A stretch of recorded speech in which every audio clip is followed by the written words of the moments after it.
So let's get right to it. For you, I'm from, that's about an hour and a half south of Pittsburgh in Morgantown. I'm an accountant. I'm a CPA, but I've also been an entrepreneur two or three or four times, an investor, and I'm currently advising. In fact, I'm advising a couple companies now. One of the big accounting firms, and I seem to have gone smaller every time since then. Black Box used to be $1 billion company.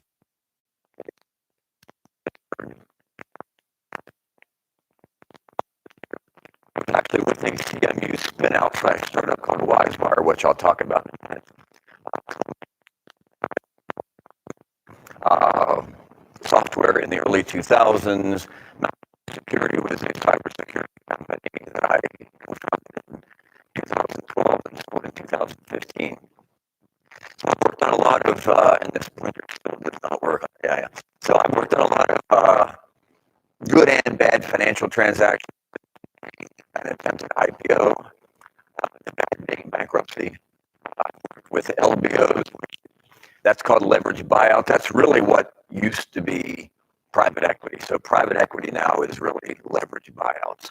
It's when you leverage up a company, you issue debt to buy the majority of the entity, typically wring out costs like Heinz Kraft has done, and then run the company forward, usually with an eye to get it acquired sometime in the future. Although I don't know what's behind, it's kind of murky to everyone. I've actually worked on 3 exits. WiseWire to WiseWire, that search refinement tool in the late 90s. It was CEO'd by a CMU grad student named Ken Lang. Lycos was spun out of CMU also by a professor here, Dr. Michael Malden, Fuzzy Malden, mid-90s, and it actually preceded Google as the early search engine. At one time, Lycos, a CMU spin-out, was a dominant search engine. Pretty good, huh? Didn't last through about the early 2000s, though, as Google just basically crushed them. So the professor, the founder of Lycos was the professor to the CEO of WiseWire. So the CEO of Lycos was the CEO of WiseWire's professor. So years later, after they were in class, the professor bought the student's startup. I thought that was pretty cool. So that would be like Dave Malwini buying one of your startups. That'd be pretty cool. Pretty ironic, huh? We sold WiseWire to Lycos in 1998.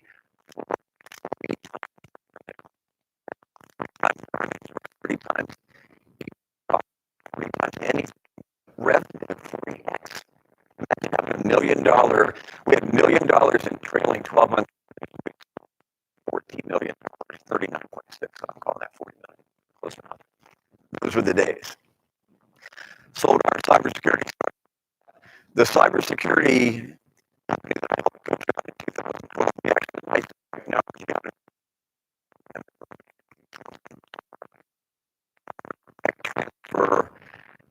tech transfer here. The product management track for CMU suggested our team commercialize that technology out of the University of Alabama. Kind of random. Anyway, our first year we closed 10 Fortune 500 customers. That's a pretty darn good first year. Second year we closed 4 Fortune 500 customers. That's still pretty good. But eventually, selling out, we weren't going to scale to be a big player in the security industry. So ironically, again, we sold to a company whose CEO went to CMU. So I can't escape CMU, and here I am teaching it. So Bolani is still officially now called Compton. We got 1/3 cash for our stock. We got 2/3 of the consideration as their stock. So I don't even know what our I don't know if I have enough or one of these, or maybe make a donation to the Pepper School of Business.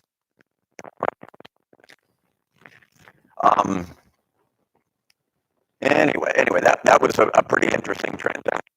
As I said, total outcome. I've been involved in venture capital, individuals, angels up to Goldman Sachs, about 105, maybe 110 million by now, maybe. Involved in all bank, SVB, probably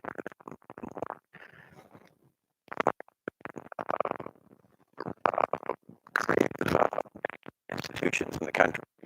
I'm heavily involved in sales, even as the CFO, even as the chief financial officer.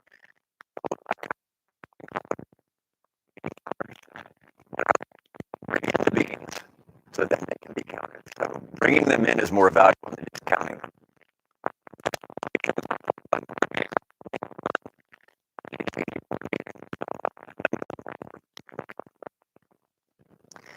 And I'm still active. So I get three different sections here today. One is building your model and the assumptions. Two is talking about how you stress test it and build it in much perfection so that you can say, if revenue is, then here's what our bottom line is, but if then statements. And finally, at the end, which really isn't part of what the class is meant to be, I do have a small cap table review. I say I kind of demystify the math. So I can have to read my slide. So your projections in the beginning, and by the way, who all is, I should ask this first, who all is thinking about starting a company or joining a startup? So we got about half the class. Okay, who's already in a company? One, two, I actually think I recognize a couple of people off companies' websites here, so that's interesting. So in the beginning, there's so much you don't know. I mean, quite frankly, in your fifth year, there's so much you don't know, as some of the people who are already in business would agree.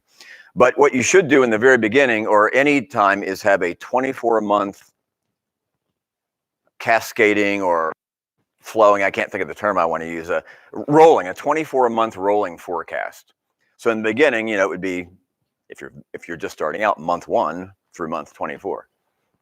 Speaking of startups, there we go. Hey, Matt. So it'll obviously get harder to be accurate the further you go out. In fact, it may be harder to be accurate the second month. What are you planning towards? An initial funding round? That's what most of you would be. Now, again, there's some already existing companies that might be looking at their second or third funding rounds. Are you building the company to sell and therefore having a shorter term focus? I would caution people towards, what I call starting a company to flip it, buying a duplex on the south side and fixing it up and selling it in 12 months isn't quite the same as founding a startup, issuing your minimum viable product, gaining customers, getting renewals, becoming profitable, and then selling it. So thinking that you're going to get in and out of a company in 12 to 18 months is very rare. And I will at least, there's the fearless leader, Dave. I will at least say that anything I say, there can be exceptions, of course. In fact, some of what I'm saying is opinions. But to build a company and sell it within 12 to 18 months would be very rare indeed. Are you building a company to become public? Well, ask WeWork, how's that going for them right now? So there's a $47 billion valued company in the private world. Maybe SoftBank pumped that up some. I think they probably did. But there's a $47 billion company that now apparently couldn't even go public for a $7 billion valuation. So 6/7 of their value, at least the market in September of 2019 is saying we'd need to wipe out 6/7 of your value if you want to go public. Wow, that's incredible. Also, who's gone public this year? Lyft, Uber, Pinterest. I know Peloton was just recent. That was just last week, I think. I miss Slack. They're all down. They're all slightly down. Now, that doesn't mean they were bad IPOs. Nevertheless, pretty much 4 out of those 4 are down right now. So, that might be saying something. That is, there's too much pressure as high valuations in the private sector are bleeding over into overpriced IPOs, are then being normalized down to current market value. It's almost like you're worth more when you're private, you have to acquiesce some to go public, and then you get slammed when you go public. That may not be the best timing. Plus, to go public is such a hard, arduous route. I've been in IPO filings. By the way, neither of them successful. So it's not like you decide to go public and it's successful. It's not always successful. One of mine got actually delayed and canceled by a war, Desert Storm, in 1990, but it doesn't matter. It happened and we didn't go public. Are you going to happen? So if you come out with a desirable, attractive product or service, and I'm going to emphasize it, you can start a services company. There's nothing wrong with a services company, a consulting business. It doesn't have to be, we're going to build the greatest new pointer here, a device. But if you build a company that is you have a good product or service, you're selling it to customers, they're paying for it. Sometimes customers actually don't pay or pay you much less than you're asking for it. If they're gaining positive results from it, benefiting from it, saving money, increasing sales, hiring less people, whatever it is, and they're buying more of it, or they're renewing it, like renewing a subscription, and you become income statement profitable and you become cash flow break-even / positive. If you've built that kind of company, believe me, see what happens, good things are going to happen. So that's building the best company that you can build, taking care of your customers, having somewhat raving fans as customers, good things are going to happen. You don't have to worry about that. Potential acquirers will find you then. When you're planning out, you have to be realistic. Again, this is possible, but I'm saying it's probably not. I've seen some initial plans that say, well, first year we're going to, I'll use easy numbers, do $500,000 in revenues. Okay, well, you've got the math that says you'll sell so many units times an average selling price equals those revenues. Okay. Oh, in second year, we're going to be $5 million. Whoa, 10x growth. Okay, well, I suppose, I don't know if I can poke holes in that just yet. Third year, 20 million. Now, come on. Wait. So we're going to go from $500,000 to 5 million to 20 million in 3 years. Again, I don't think Facebook, Amazon, eBay, PayPal, any of them did that. So it's not very likely that you will. But my point is you need to be conservative, credible, and realistic, measured in what you're going to predict you're going to achieve in your first couple of years. Be viewed as more credible by the potential funders or employees that are looking to join your company. In fact, I can't remember who I heard it on Squawk Box this morning. Someone said, when I get projections from a startup, oftentimes I take the revenues times 10%. And there was one other thing they did, but anyway, it was a very well-known investor, and I'm just forgetting his name. I think I saw that at 5:30 a.m. So I happen to build a model that you can download. I think it's on the Connect's site, and I think all 3 of my files on there, so you can just download it. It's not meant to be one for all, but it does have a lot of neat features, which I think would be. It would save you a lot. It would save you a good deal of effort from building your initial model. The one part of it that is particular to any company, of course, is the revenue tab or the revenue calculations. That's almost going to be different for every single company or startup that I saw you raise your hands here. So that's pretty individual. So assumptions. The assumptions you're going to make, because guess what? There's going to be thousands of cells in your model. There might be 10,000s of cells in your model. You change it, well, you will change it 5, 10, 15, 20, 40 times. You ain't going to remember all that. And plus, want someone else to look at your model and give you feedback. It's like, what kind of a nightmare is this? I mean, what were you smoking when you did this model? So what you want to do is you want to have an assumptions or a notes tab where not every single assumption that you made, but the main it's kind of like an index or a table of contents of the model, and I'll show you an example. It also tells the audience a more complete story. You don't want to send a model to a VC. When I say VC, I really mean any investor. I shouldn't say that we're only talking about venture capitalists here. It's any investor.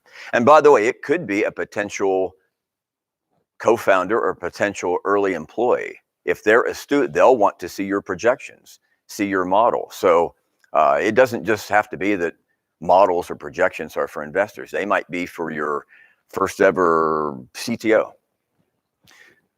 But if you've made notes, that generally means you at least took the time to do something that you then put in the model. What type of company are you striving to create? Hardware is going to affect your assumptions. Hardware takes a lot of money. Software doesn't take near as much money to start. Medical device, a medical device that needs FDA approval, you better get ready to put on a few more years there. A consulting business, it could be service business. In fact, product service. What type of company generally is more expensive to start?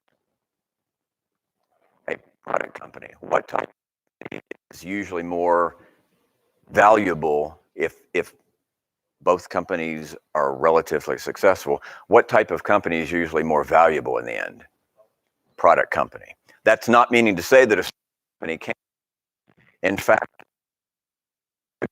probably call Amazon a service company, although now they're starting products, so that kind of few months. But Amazon really is mostly a provider. They're a reseller. They're a big distribution hub. They just happen to have millions and millions of square feet of that. They're huge, but they're largely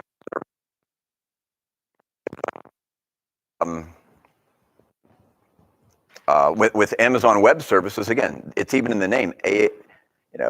Amazon Web Services, so largely a services company. So that doesn't mean it can't be valuable, because look at that example. Usually a product company will be.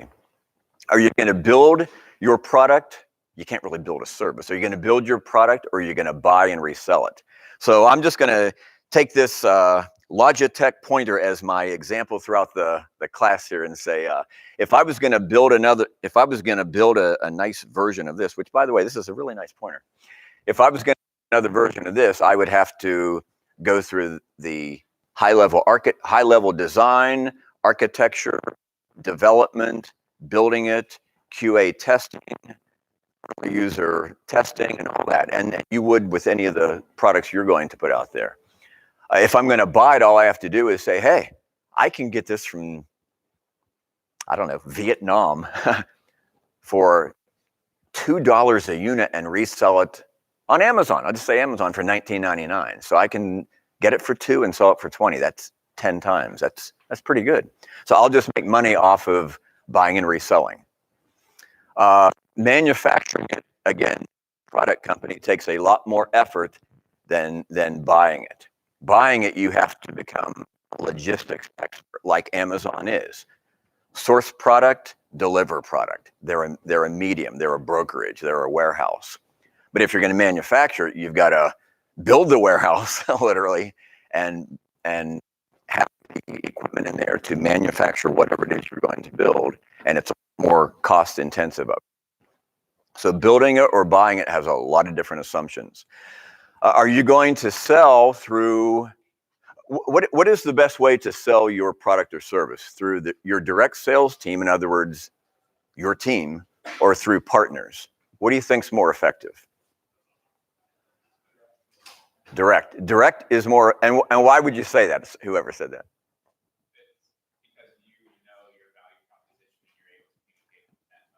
Big green check on that guy, yes, because so we were selling a really refined anti-phishing tool that literally no one else had. I mean, it had like 4 patents on it. Like I said, we closed 10 Fortune 500s in the first year. We closed eBay in 30 days, Visa in 63, IBM in 90. We were onto something. I mean, these are global names. But we weren't going to sell that through partners. What we had to do is sell it through the people who developed the product, could talk the talk with, and the value proposition. This guy is exactly right with the prospect, and listen to their complaints, their contentions, their like poking holes in what you have. So you learn a lot through being told no. In sales, you think, well, the only success really is a yes, a sale. And for the most part, that's 100% true. But you can learn in your prospecting activities through criticisms, critiques, and no's, refusals. Because in the future, if they were interested at all, you can always come back and say, hey, I've got those 2 modules or those 2 attributes that you were looking at 18 months ago. We've got them now. And you can re-engage them and turn that early no into a yes. But if you're hearing a lot of no's or a lot of critiques, it's because you didn't get the product market fit quite right. And the market, the prospects you're not closing, are telling you, here's what you need to change. With partners, if they get that device or whatever and go out to resell it and hear those kind of critiques, they'll say like, I'm not handling that anymore. It's a bunch of garbage. I'm not going to waste my time. I'm a coin-operated salesman. I'm not going to waste my time on a new product that doesn't result in commissions for me.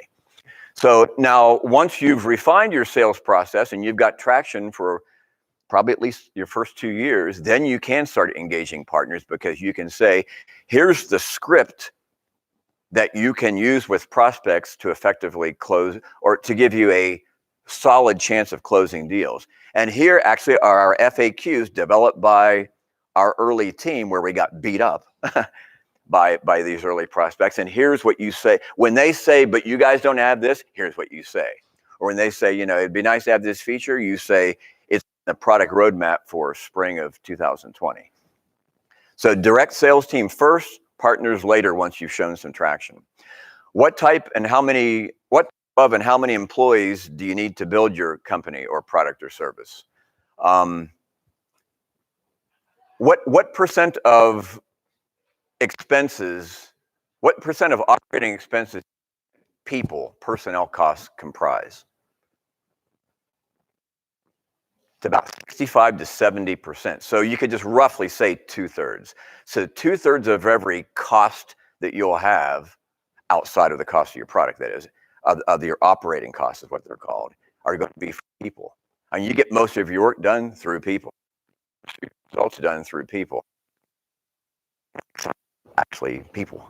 So it's no surprise that the bulk of the majority, in this case, 2/3 of your expenses, are people. The type of company you're going to have is going to really affect that. If you're going to be a consulting business, I call that earning a dollar's pay earning an hour's pay for an hour of work. Well, until recently, robots weren't performing that work. People were performing that work. So you needed to have a new body to create 40 hours more of work capacity per week. Now, I will say that robotics is changing that somewhat. In fact, is anyone aware of what bots are? If you just use that terminology, bots, stands for robots. But it's really robotic code used in everyday business, like a mortgage business that I've been with for a while, that actually we've managed to replace or not hire as many incremental heads going forward, because we've actually automated or roboticized, is that the right word, roboticized? Or built bots to perform repeatable, easy to record, like a macro set of steps. So any more businesses really shouldn't even have to hire the same number of incremental heads to achieve the same amount of incremental work, or else they're not really working smart. They're working harder, they're not working smarter. So all this stuff affects your cash needs, which I like to use green here. And we're going to look at the model here. So these are, no, we're going to look in a second. So the first tab of my model is a notes tab, and it's, and this is actually from my startup, from the cybersecurity startup. In fact, we were using We were in perfect patents on an international basis. We were engaging with a group called 451 Group. You've certainly heard of the Gartner Magic Quadrant, and having them write white papers on our behalf. So this is actually from the notes tab of my cybersecurity startup we sold. It's just some of the assumptions that you're making. Commission, sales commission. And again, this you can change these dates in the model, obviously. It's kind of old. But commissions are in our first year, 8% of net revenues. We're going to pay salespeople 8% of what they sell. In the second year, we're going to juice it up some to 10%. We can afford to pay a little bit more. Some people might say, well, gosh, you should actually pay higher commissions in the early days. And I can see an argument for that. It's just that we were largely comprised of founders in the early days, and we all agreed to kind of work for cheap. In fact, guess how cheap I worked for my cybersecurity company that I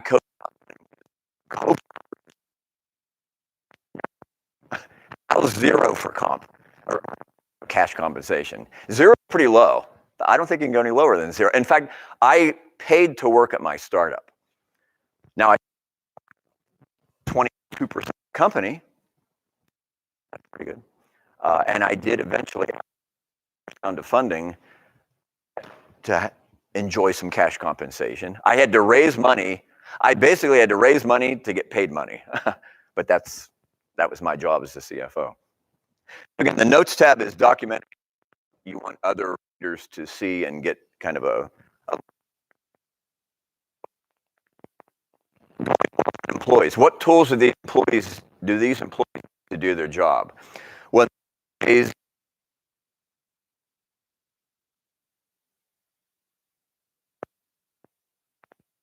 or you may have a couple of co-founders, so maybe there's 3 or 4.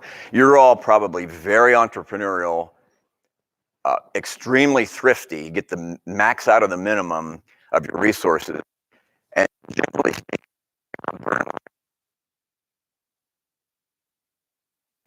go past 10, 12, 20 employees, all of a sudden people are like, hey, well, the company should do this. And it's like, who do you think the company is?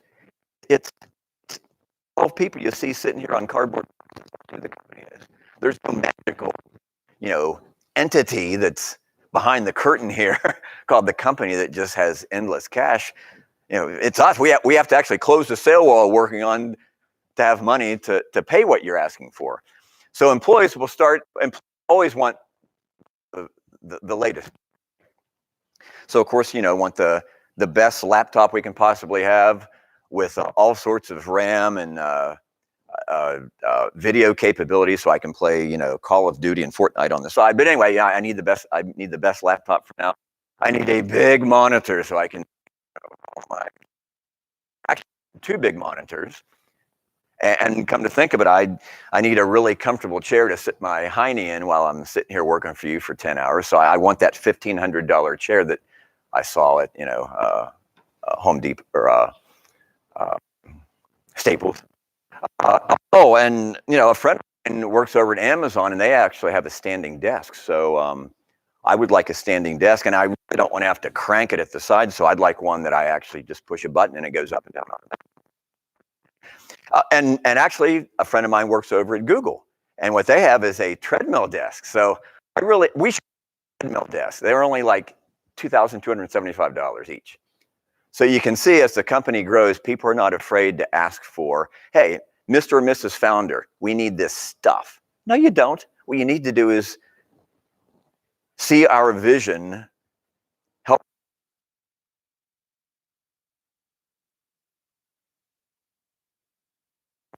to sell it off, and then we can we'll be more successful. Where are you going to put people? There's more free space than ever. If you get into the programs, there's the sports center right here. Again, right behind this wall, there's literally free space. If you get in, you apply and you get accepted, you get in. There's a lot more. Idea Foundry probably has some. There's a Pittsburgh Life Sciences Greenhouse. There's a lot more free space than ever been in Pittsburgh's history. There's also a lot more short-term flexible space. Now, WeWork was going to take over an entire floor of the US Steel building as of 3 weeks ago. I'll bet you just in those 3 weeks, I don't know if that's going to happen now. But anyway, there's plenty of flexible space, more than there's. If you enter into a lease of 5 years, I don't know, pick a building over here. One of these buildings up here, 5-year lease, and you've signed that lease and everything. Long story short, if the company goes south, could the landlord actually come after you if you signed that lease? Could they or could they not come after you legally and financially? The answer is yes if. First of all, it's yes if you didn't set up the company in a way that protects you as a designated employee empowered to enter into contracts. But even then, if you sign something on the back page, like the 27th page of that lease called personal guarantee, that actually supersedes any relationship you have with the company and puts you personally on the hook. So don't ever, underscore in your notes, don't ever sign a personal guarantee for anything unless you absolutely have to. Well, of course, you wouldn't do that, but you might think it's not a big deal to sign a personal guarantee for a lease. Sounds pretty harmless. It actually could financially ruin you, almost that bad. Landlords usually aren't too sympathetic. What physical environment are you going to create? The warehouse look, the IKEA look, the cardboard boxes I've actually worked on before? Or are you going to have your startup have an office at PPG Place, which there is a startup run by a local, very successful business person who shall go unnamed, who opened his startup in PPG Place, like $25 a square foot. That's most of you should start cost effective than that. What data or telecom infrastructure, let me see what we got going on here. Okay. What data or telecom infrastructure are you going to have? Well, in the old days, hard phone, voicemail system, it was tens of thousands of dollars. Now you've got, everyone should just bring your own phone, go mobile. And you can buy a 800 service like Grasshopper, and there's a lot more of them. It's basically an 800 number that has extensions for as many capability. It's really the new virtual version of the old systems. And what data infrastructure are you going to need? Probably more than ever has been needed in the startup world, but not data closets that you used to see when you went into companies and still see in some cases. You will need a certain amount of infrastructure on site, servers and whatnot, but I would in the first couple of years go with hosted services, AWS. With Amazon Web Services, and I'm not particularly pushing that, I won't swear that I'm remembering this right. I think if you go on something like startups.com, I think it's startups.com, and I'm telling you, it's something like for $99 a month. I think one of their benefits is you get $100,000 worth of services from Amazon Web Services. That's kind of unreal, but I think that's where it is, or at least Google, Amazon services included in membership, something like that. I'm involved in advising a startup right now, and the founder found that, and I your credit card number as fast as you can. So he's been on it for 2 months, and it's actually real. So there, you just got a free $100,000 tip there. Hey, how you doing? Thanks. So what kind of marketing efforts are you going to gain market share? And that is, you ever think. Do you know how crowded and noisy the internet is now? It's nuts. It's absolutely insane. In the mid-90s, when the internet was really taken off, you could easily stand out. I mean, you can scream to the top of your, internet and just never be known or heard. Just because you're a startup at esteemed CMU, which absolutely is a great launch pad, that doesn't mean anyone in Chicago, Austin, San Jose, Phoenix, anyone knows who you are. So it's going to take a lot more effort than you ever think. And I'm not a marketing expert. I'm not a marketing professional. But I did say at Holiday Inn Express last night. So, but here's some tips. LinkedIn videos, huge. I mean, you guys may know of Max Mirho, who's a program here, and Aaron Watson, who has a local firm called Piper Creative. They're all about LinkedIn videos, and I am too. It is absolutely pretty much the most cutting edge, accepted, and fast growing way to reach individuals and businesses right now. LinkedIn videos. YouTube videos. Everyone should have a YouTube video channel. That doesn't cost hardly anything. In fact, under a certain amount of usage, it doesn't even cost anything, zero. And that is, you're the subject matter expert of your product or service or your company or your discipline or your industry or your sector or whatever. Get on there and make 60-second to 90-second videos and just keep doing that. Just a constant boom, boom, boom, boom, boom program of YouTube videos. You'll have a YouTube channel. Have that linked all over the place. From LinkedIn to YouTube, from YouTube back to LinkedIn, on your website to YouTube, on your website to LinkedIn. Got to be on, if you're a consumer product, and probably even still a company. Max Mirho just texted me. Now that is really strange. And that's strange. So Instagram, if you're a consumer product company, you've definitely got to be on Instagram. Just no doubt about it. Twitter, pretty much have to be on there as well. So I'm probably leaving off one, but that's about the 5 social media or online tools that you need to be using. How much, and we're really goes fast here. How much will your sales team need to travel? Hopefully not much, because it is expensive as heck. In the old day, well, let's say we're going to do a drone company, or like Gecko Robotics. You're going to do big inspections using robots. You pretty much have to go to demo. Farming industry, let's say, they're going to want to see the drone. They're going to want to touch and feel the drone. They're going to want to test fly the drone. But if you're just building apps or a web application or providing software, you can demo that on WebEx, Zoom. I mean, one of 50 tools out there. So your sales team shouldn't have to travel near like it used to, but in some cases you might. Everything we're talking about, everything's money. Everything's costing money. Ugh, like taxes. Some affect your initial and ongoing cash needs. It's going to be a constant drain on your cash. And you're going to say to your employees, I appreciate that you want those tools in that treadmill desk, but the answer is no. No, the answer is no.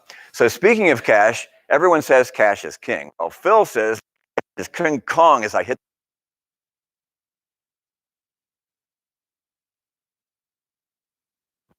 Let's see what I did here. So there, I think we're okay. Yeah, so I must have lifted too much last night. So the cash is King Kong. So getting to cash flow break even is extremely important. So what I'm going to do is I'm going to switch over to the model. It's already into a 60-minute class here. I'm going to switch over to the model where we're going to talk mostly about adding bodies and talk about revenue. So let's go do that. Do that here. A little bit of a delay here. Any questions so far? No one's got. Why should you make the forecast if you know it's going to be? Because it's almost like writing a business plan before you do the business. It's organizing your thoughts, making you critically think about how you want the team to support the revenue projections you're going to have. If you're going to go to anyone other than mom and dad and your uncle, Jason, for funding, they're going to want to see that as well. It helps you map out how much cash you're going to need.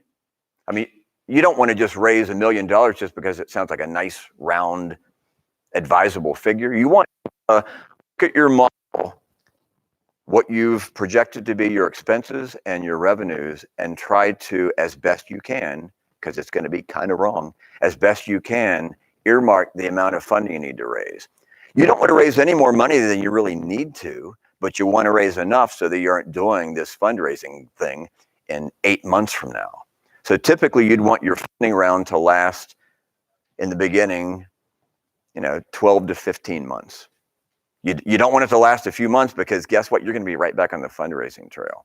So it helps to solidify, much like studying for a quiz before the final. You don't want to go through the final and just, you think you kind of remember everything. You're just going to kind of go in there and wing it. That would be what I'm talking about with a model. So let's see what we got here. Sorry, everyone. Having technical difficulties here. So, goodness. Let's do this. So let's look at the model. Here we go.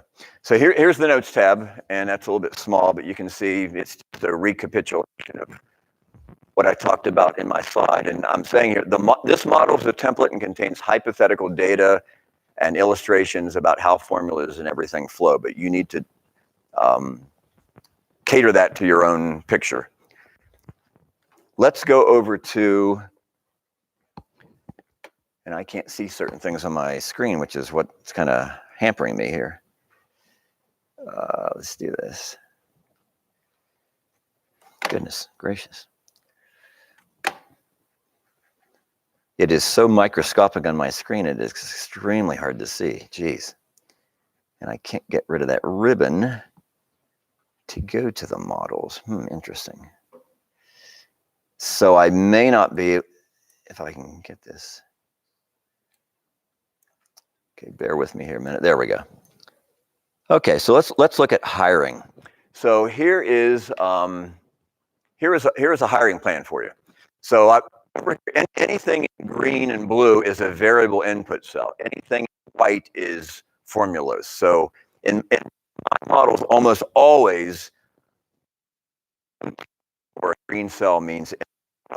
So you've got, here's 3 co-founders: Big Cheese, Chief Idea Guy, and the Build It Guru. Okay, so you're going to fill in their department and everything, and and then the model will populate their salaries over the month. So let's say you hire, this employee number 4. It's the 3rd person you brought on. They're in the department starting in March of, in this case, 2015. So their salary would start to populate in that month. If you change that to, January of the next year, then it comes out and starts populating in January of the next year. So all those formulas are already built. There's also a section down contractors. I highly suggest use of contractors in a startup. That is, you're trying employees before you buy them. You're trying resources before you buy them. That's not a bad thing. Hiring people and then having things go wrong, more expensive proposition. Plus with contractors, hey, I need you 20 hours a week. I don't need you full time. So you only pay for what you use. I highly suggest use of contractors in a startup. So again, you change any cells in here. I'm not going to go through that in the interest of time, but if you look in these formulas right here, you'll see it's just date and amount specific. What I want to do is go over to revenues. Let's go over to revenues. Really kind of looks the same. And that is, we'll do this here. And that is, when you're building out revenue, say it's a $1 billion market. Trip in. So our revenue $1 million our first year. That's just like that's literally like throwing a dart. The best way to build a revenue forecast is what I call, and you could also do, we're going to sell this number of projects or or pointers, times an average selling price equals revenue. I sum up that revenue. I then say it's blank percent of the total market size, and now I have 0.23% of the market. A better way to do it is to build what's called a named revenue forecast. Now that's hard. You're starting up. You don't know who your customers are going to be.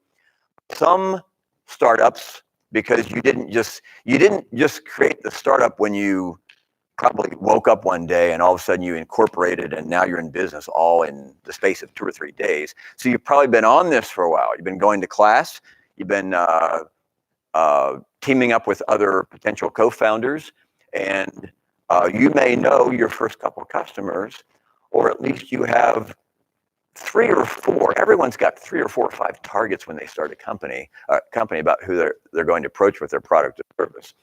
So this gets harder as you go on, I know that, but surely the first 4 or 5, if you're 6 months into an idea, you've got some guess on who the customers could be. The product or service they're going to purchase, the date of the closing deal, the amount, and again, just another spreadsheet. When you enter those variables over there in the green cells, it will populate the model over here. So I use something called a toggle cell. You see this right here? Right there. And that says used to create what-if scenarios. So let's say right now the revenues for this year are $900,000 for the first year. Okay. Let's just say someone wants to go in here and say, well, let's just see what happens if we attain 70% of those revenues. What does that do to our bottom line? Boom. So now 900,000 times 0.7 is 630,000. Every deal got taken down by 30%. Now that's kind of just a real.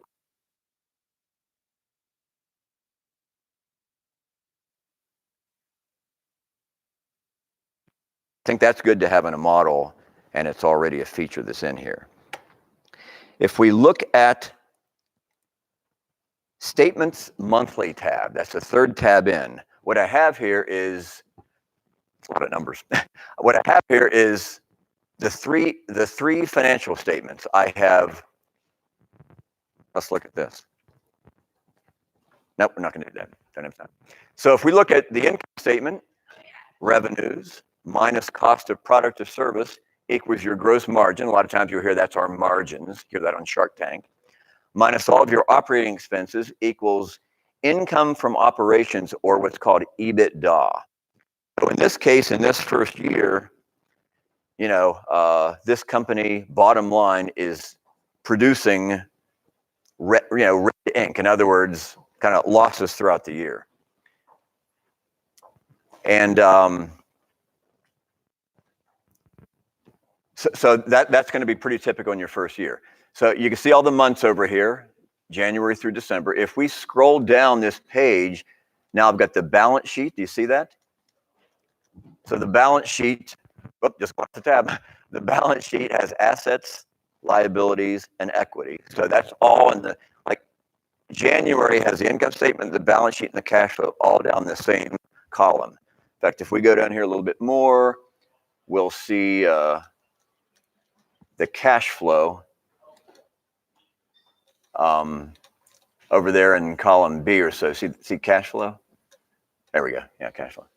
So what this model does is this actually spits out the bottom line balance of your cash at the end of a period. And by any funding in this model, this shows you by the end of year 1, you've burned up about $700,000 in cash. So if everything is considered to be valid in this model, as valid as it can be, you need to raise at least $700,000 for your first year. More like $1 million. In fact, more like $1.2 million or $1.5 million to get you through 15 months or so. This model contains all that. It's built for 2 years. It's also got a summary tab called Statement Summary that summarizes all that into 2 years worth of quarters, Q1, 2, 3, 4, first, 3, 4, second year. It's all set up for you. Income statement, balance sheet, cash flow. It's all set up. So hopefully this will be helpful to you guys starting out. So let's go back to the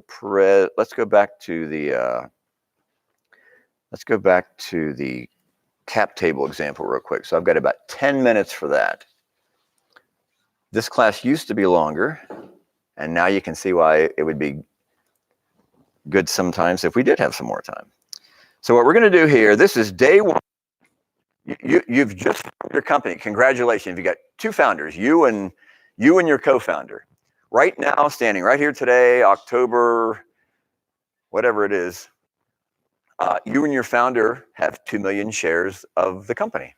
Let's just say you each have 1 million apiece. By the way, is there any magic to how many shares or units or membership units you issue to start out a company? And the answer is not really. It's somewhat generally accepted. I'm just saying generally accepted that you start out with 10 million shares of a company or 10 million membership units of an LLC. That's not uncommon, but it doesn't need to be that way. In fact, you could literally have one share. You're like, what? Yeah, one share. So each of you got 1/10 of one share, and there's then each of you got 40%, 4% of one share. Right now you have 80% of the company, 40% times 2. But that would be pretty weird to say to someone, hey, I'm going to offer you 0.0765 shares of the company to join. Be like, what? Since a cap table is based on percentage-wise, that actually is valid. But we like to put big numbers to things to make them seem more pleasing to the user. So 10 million is the norm, so we're going to stick with that. So you guys start out, and let's say, oh gosh, we hired a senior developer and 2 senior developers, and they cost us 500,000 shares. Well, wow! All of a sudden, have to enter. All of a sudden, we've got 2,500,000 shares outstanding. We brought on a management team, and they cost us 20% of the company. You know, it costs equity to bring people in. Then we bring in family and friends for another 100,000. There's 3%. We create an option pool. Pretty soon, end of that first day of activity, we've got 3 million shares outstanding, and ooh, now the founders only own 2/3 of the company. But man, we have a great team. You know, we did have to get some money from friends and family. They took up a little bit of equity. Got a great management team, and we've hired our first 3 good employees, and we've got enough of an employee pool left ungranted for the future, and that's going to last us forever, right? So we've got the cap table all built up. We still own 2/3 as founders. Yes, still feel in control and feel good about things. Now comes a little thing. Oh, now we need to raise some money. Oh, okay. Well, let's go over here. How do you do this? So the cap table over here. Who's worked with a cap table before? A few of you. A cap table is not that scary, or at its basic form is not that scary or hard to understand. In fact, here's the easy math. If you look at this, you've got 3 million shares outstanding today, right? See this here in column I? If you look at this template I have over here, the number of outstanding shares is 3 million. It's fixed. There's no calculation. In fact, the only cells over here that require any input are, again, the green cells that I like. So you've got 3 million shares. Nothing really changes in the cap table until we ascribe a pre-money valuation to the company. Now, how do you come up with that? It's hard. It's hard. It's frustrating. It's negotiations. It's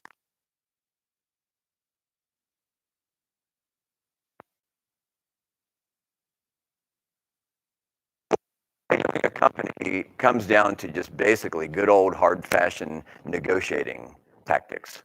You can look at comparables, and VCs and investors say they do that, but when another party can negotiate, that's what contract is. What you and another entity, person or entity, negotiates, that contract is then. So let's just say in this case, you're raising money from an angel or a group of angels, and by God, you've negotiated with them. This company's worth $2 million. That's it, $2 million. Take it or leave it. So the $2 million was negotiated. That was an input. It's in blue-green. The 3 million shares were outstanding. We already knew that. That gives the value per share, value divided by shares, of 67 cents a share. That's not hard to understand, right? So at least we've valued the shares. Okay, so we've taken one step. The only other step that we have to do is then figure out how much money we're going to raise. In other words, how much are we getting diluted, or how much are we selling, or sometimes you'll hear it given away. It's not given away. You're getting money for it. So let's just say you're raising $750,000. Okay, well, we've just entered the 2 green cells, and all of a sudden all the magic's done. So you see here, the valuation before we raised money was 2 million. The amount we raised was 750. So the A plus B is 2,750,000. That's how much the company is worth post money. Again, this is not hard stuff if you just follow this. The amount of shares outstanding is the amount of money you've raised divided by the value per share. The new money divided by the price equals 1.1 million shares. That's how many new shares had to be issued right here. See the math? That's how many new shares be issued to raise that 750,000. That new money bought 27.3% of the company. Or in other words, their million divided by the resulting shares in the end. Or in other words, let's unhide this tab, this column. There. So there's their 125,000 shares, and there's their 27%. And ooh, now we own, well, hey Bob, we only own 48% of the company. You know, well, hey, but management's on our side. You know, they're going to vote with us. They're going to team with us. What, 60% there? Plus the employees are on our side, so it's 60. We still got what, 72.7%? Yeah, I feel pretty good. Yeah, but I really wanted us to retain 50%. Okay. Let's try to see if we can muscle them into a $2.5 million valuation. So let's do that. 2.5. Whew. Okay. Satisfied now? We're 51%. But we could also do this. What if we instead only raise 500,000? Now your model might have told you you needed 750,000. Someone brought that up. So you shouldn't just raise money indiscriminately. You should raise more than what you need, but not a whole lot more than what you think you'll need, because you don't want to dilute. In this case, I decided to just raise $500,000 instead of 750. I kind of feel good about having a bigger piece of the pie. I sold less of it, but I've only got 500,000 to work with. That might not have been the smartest thing to do. So in the end, the story is, well, A, the cap table is not as hard to calculate if you just look at this simply. It's a formula exercise. Now, I will say, with warrants, with note conversions, with safe conversions at a discount and all that, it can't remain that simple. But this is at least day one, okay? When you're raising funding, when you're raising your first round, it's simple. Okay, understanding it. But the moral of this story really is, don't focus quite so much on the percent that you own. Bring in smart people and helpful money that's going to make the pie bigger for everyone, because the pie really isn't dollars, the pie is percents. Anything can only ever be 100% of itself. So the key is to make the pie bigger. You can't create more percent. And you holding out for another 1.2% of equity, much like the one Shark Tank, we'll see that. What you're going to do is piss the sharks off. So your goal is to get a deal done and to raise fairly and equitably and get the company actually funded and off the ground. Having said all that, one of your aspirations could also be to not raise any funding. You know, just through this, and that is go on the cheap, go slow.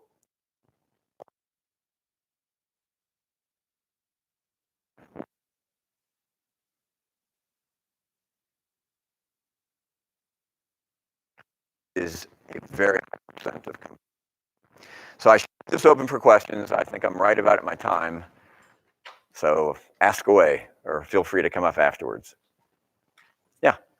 So you mentioned that the number of shares authorized doesn't have a huge impact on the company, but there's something, I wanted to ask about the franchise tax rules. Doesn't the amount of franchise tax you pay depend on the number of shares? Yeah, but that's not a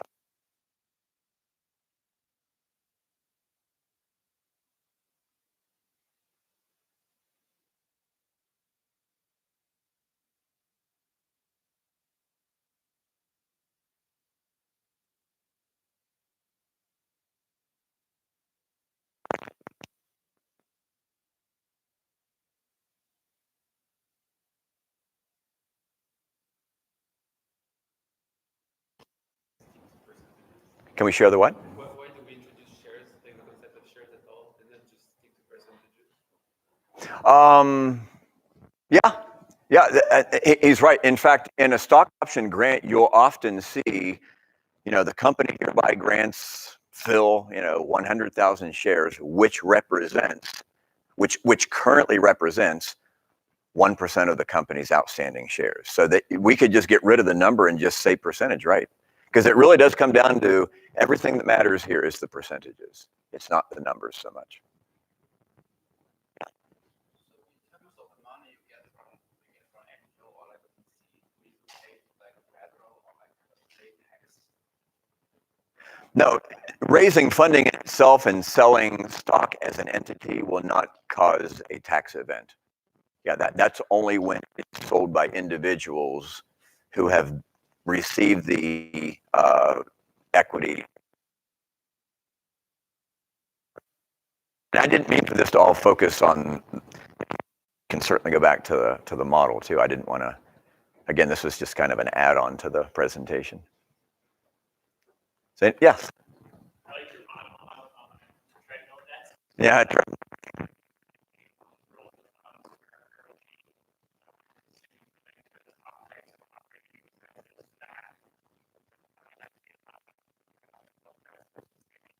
Yeah.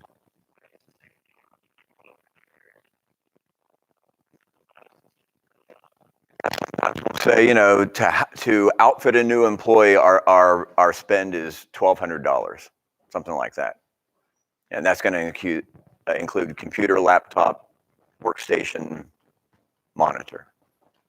But I mean, when you're starting out a company, the key again is to go extremely minimal. If they can all bring, and really everyone has a laptop. I would, in fact, we BYOB at our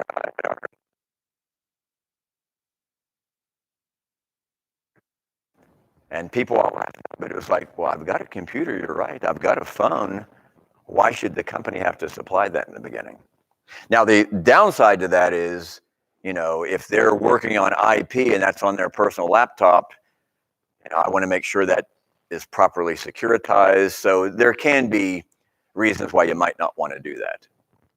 The development team might be the exception to that rule.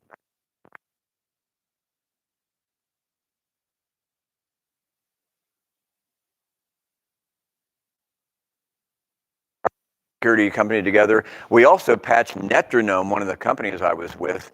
We were on 4 continents. We had 100 employees and we were on 4 continents, and we patched together the company with, help me out,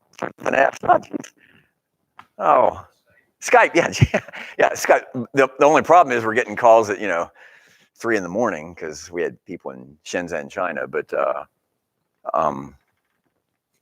again, I can't stress how much to just go as thin as possible on expenses at first. Cash outlays are absolutely going to cash inflow. You don't want to raise any more money any earlier than you need to. I can only Yeah, yeah. Well, in my case, and a bunch of us were mid to late part of their careers, and here we are going from market value to nothing. I mean, you talk about an adjustment. So, if you let's just say, for example, you want to hire a CTO type that's just going to make a total difference. They're not only a coder, they're also a technical strategist. I mean, a real versatile person. You might just want to say, hey, it's painful, but the guy or the gal, $3,000 a month, get them $36,000 a year to start out with, just so we keep them in their apartment. We keep them on, keep the ramen noodles flowing, and you can make little exceptions like that. Now, as you build a team, you have to be careful what you start doing with someone. You'd be surprised how people just pick at your decisions. So I tried at Co-Manage, we went from 8 employees to 160 some in 18 months. I mean, we were hiring like 7 or 8 people every month. In fact, we were probably hiring 10 or 12 people a month. We started just having like semi-monthly classes of people coming in. In the early days, I tried not to even have an employee handbook up until about 25 people. And then you just start to get this, the company owes me kind of mentality. Or in the beginning, like I say, people are going to be more entrepreneurial, and they'll say, hey, if you want to give, Jason $3,000 a month, and he's going to get the product out sooner and we can all then benefit from it, we're all cool with that. So you might do kind of an informal poll for that. You can't get too special for too long, or like makes people kind of weird. What else?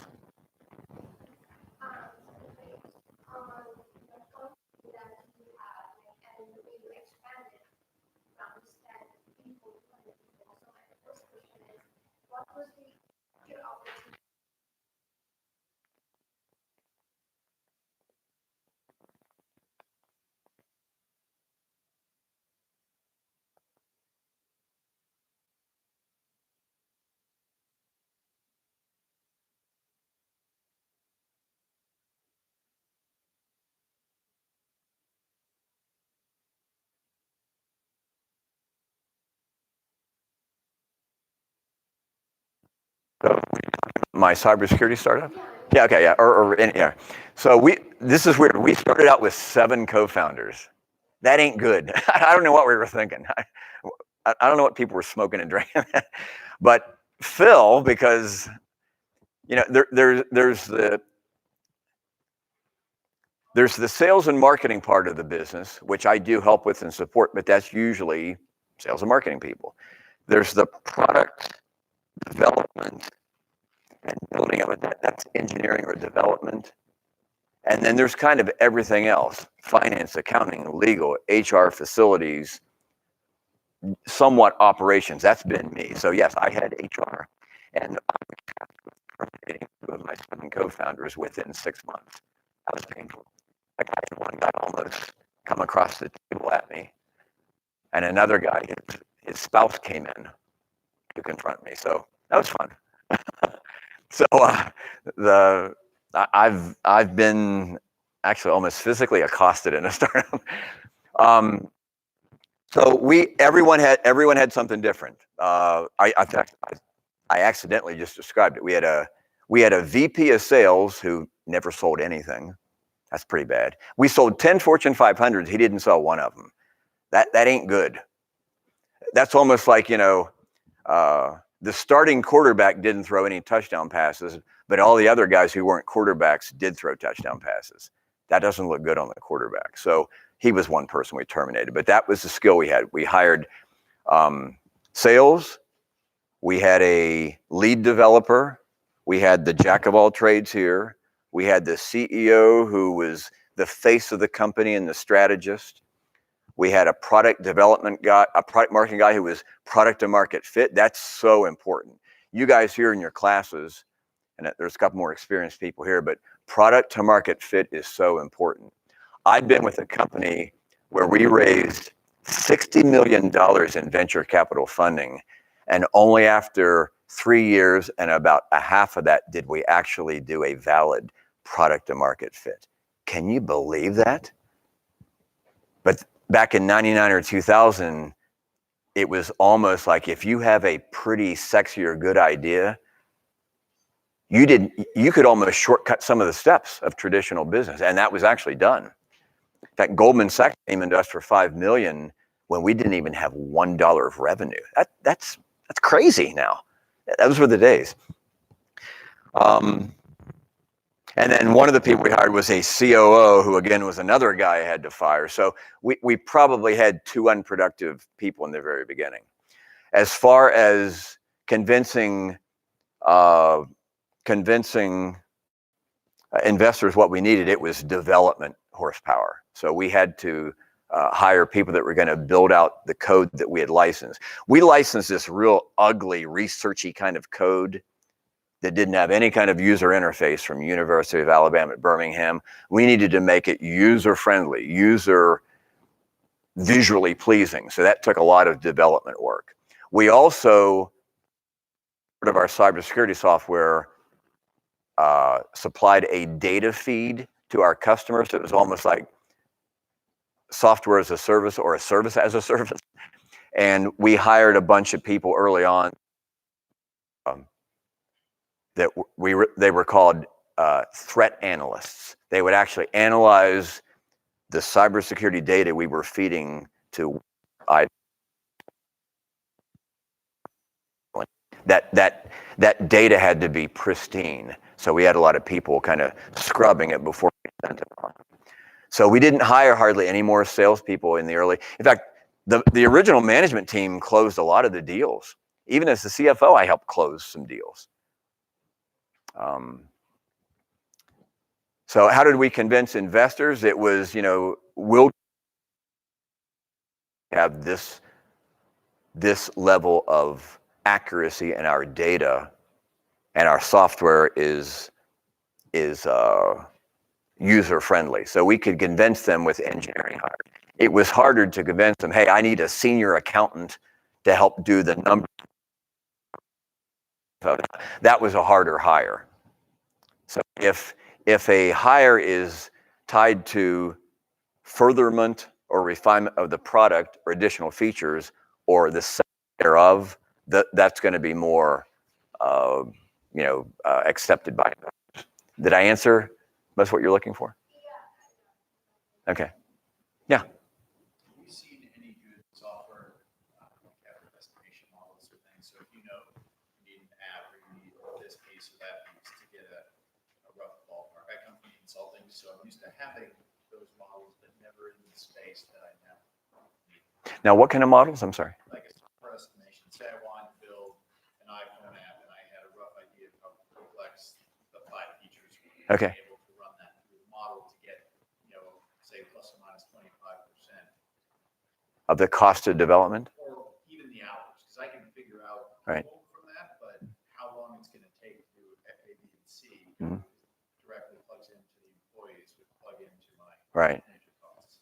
Yeah, I don't know if I'm going to be much help on time estimation for building out features. I'm wondering if you've seen something to plug into a model for somebody who's more on the side. Yeah. I have not, but that doesn't mean it's not out there. Yeah, sorry. Yeah.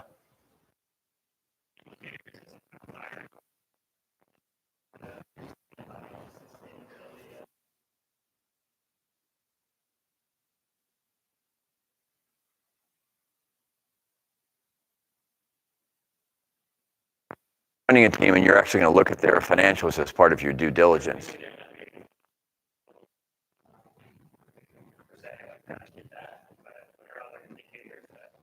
Just generally speaking, not even financial, outside of financial. Yeah, I would say again that product fit is so important. I've been with a couple of teams that have come up with an idea. It's almost like coming up with an idea and looking for a problem to solve. That could be successful at times, but I think the more acceptable path to take is identifying a problem or a pain point or a shortcoming or a gap, and then devising a solution from it. So the connection between the product or service there and to offer versus what the market need is.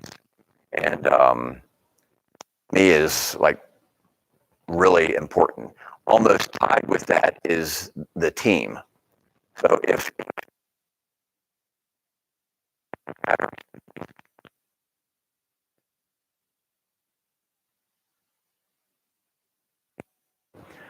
if they've got particular subject matter expertise or capability, or that team also has a veteran, again, versatile jack of all trades and has been through some wars, both good and bad, not just all good and certainly not just all bad, then I think that's the blend you want for. So I think product market fit almost tied with team, and you get down to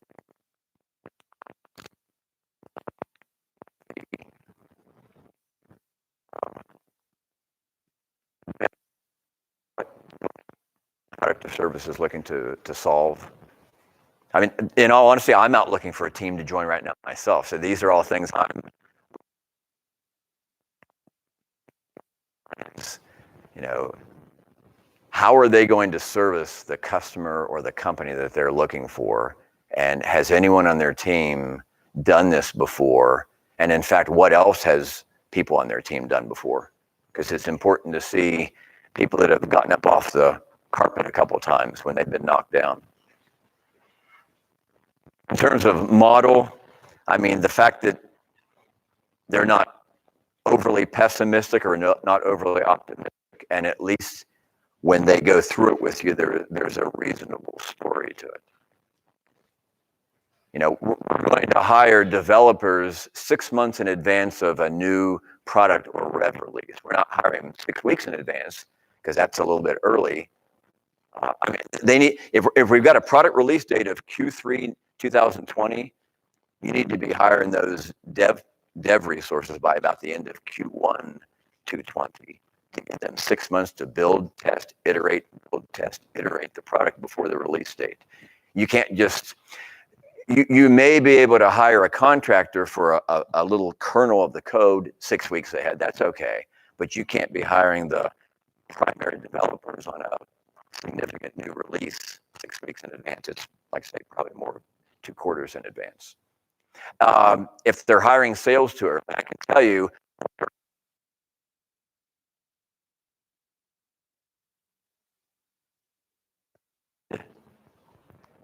may not even from the industry where they even have contacts or a great propensity to sell. In one of my startups, we actually hired 4 systems here in town. Some people will recognize the name. We hired one of their stud.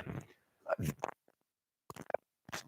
produced his first 18 months again. Zero, unbelievable. $300,000 package for this guy. You know how much that $300,000.